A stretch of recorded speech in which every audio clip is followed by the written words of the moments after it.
America के लिए पिछले 24 घंटे बेहद मुश्किलों भरा रहा है। पिछले 24 घंटे में अमेरिका 6 नुकसान झेले हैं।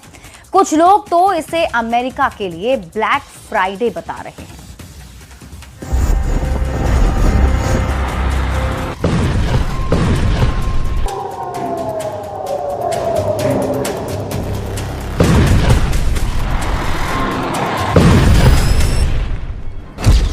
ईरान वॉर में अमेरिका की बादशाहत मटिया मेट। 24 घंटे में ईरान ने गिराए यूएस के कई फाइटर जेट।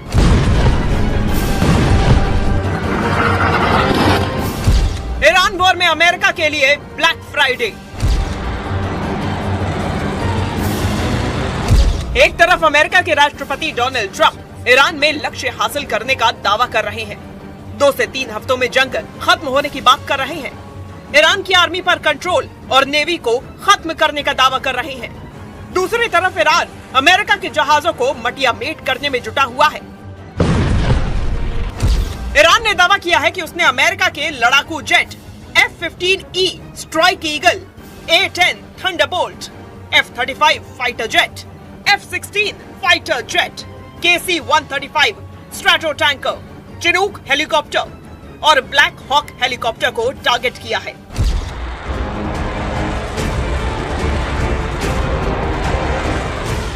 इस बीच ईरान में अमेरिकी सेना का बड़ा सर्च ऑपरेशन जारी है। अमेरिका ईरान में गिराए गए अपने फाइटर जेट के पायलट की तलाश में लगा हुआ है।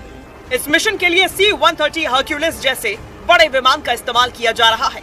सोशल मीडिया पर एक वीडियो भी सामने आया है जिसमें विमान ईरान के ऊपर बेहद कम ऊंचाई पर उड़ते हुए फ्लेयर्स छोड़ रहा है।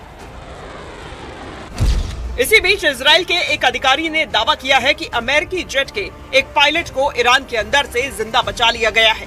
दूसरे पायलट की तलाश अभी जारी है। हालांकि इस दावे की कोई आधिकारिक पुष्टि नहीं हुई है।